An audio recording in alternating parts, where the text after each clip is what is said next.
पति मेरी हर आदत याद रखता था, मेरे गुस्से को भी बर्दाश्त करता था, पर मैंने कभी उसका शुक्रिया नहीं किया। अब उसे एहसास हुआ कि गलती उसकी थी। उसने तय किया कि वह पति का दिल दोबारा जीत लेगी। पहला कदम था पति की दादी से मिलना, जो कभी उसे देखना चाहती थी, पर वह बीमारी के बहाने कभी मिलने नहीं गई। अब वह ढेर सारे तोहफे लेकर दादी से मिलने गई, लेकिन दादी ने उसकी लाखों की सिल्क स्कार्फ को व्हीलचेयर साफ करने के लिए इस्तेमाल कर लिया। उसे परवाह नहीं थी, बस दादी खुश रहे ताकि उसका रीमैरिज मिशन सफल हो।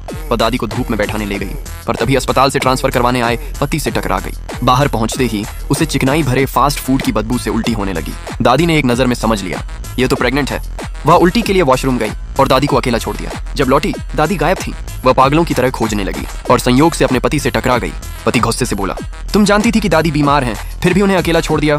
वह बोली, नहीं, मैं सच में दादी और तुमसे प्यार करती हूँ। पर पति को भरोसा नहीं हुआ। जब हम शादीशुदा थे तब कभी मिलने नहीं आई, अब तलाक के बाद दादी की इतनी फिक्र कैसे?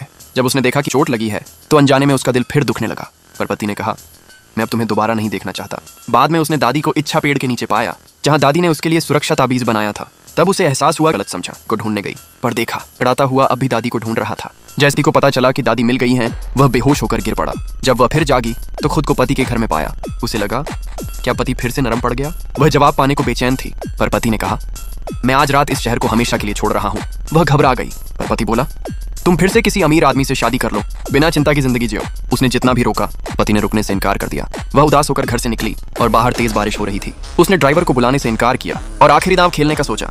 अगर पति मुझे रास्ते में देखे तो क्या वह मुझे अभी पहले जैसा प्यार करेगा? वह ठंडी बारिश में चलते हुए पति की कार के रास्ते पर खड़ी हो गई। पति ने उसे देखा पर कार नहीं रोकी। वह सोचने लगी, अब मेरे पास क्या बचा है देने को? मैं अपना भविष्य भी नहीं जानती, फिर उसे कैसे अपने साथ जोड़ूं? वह समझ गई, पति ने इनकार इसलिए नहीं किया कि वह उससे नफरत करता है, बल्कि इसलिए कि वह उसे भूलना चाहता है। वह थककर जमीन पर गिर पड़ी और तभी उसने वो परिचित कदमों की आहट सुनी, जो कभी सिर्फ उसके लिए रुकते थे। आगे क्या हुआ, ये देखने के लिए कमेंट में लिखें नेक्स्ट पार्ट।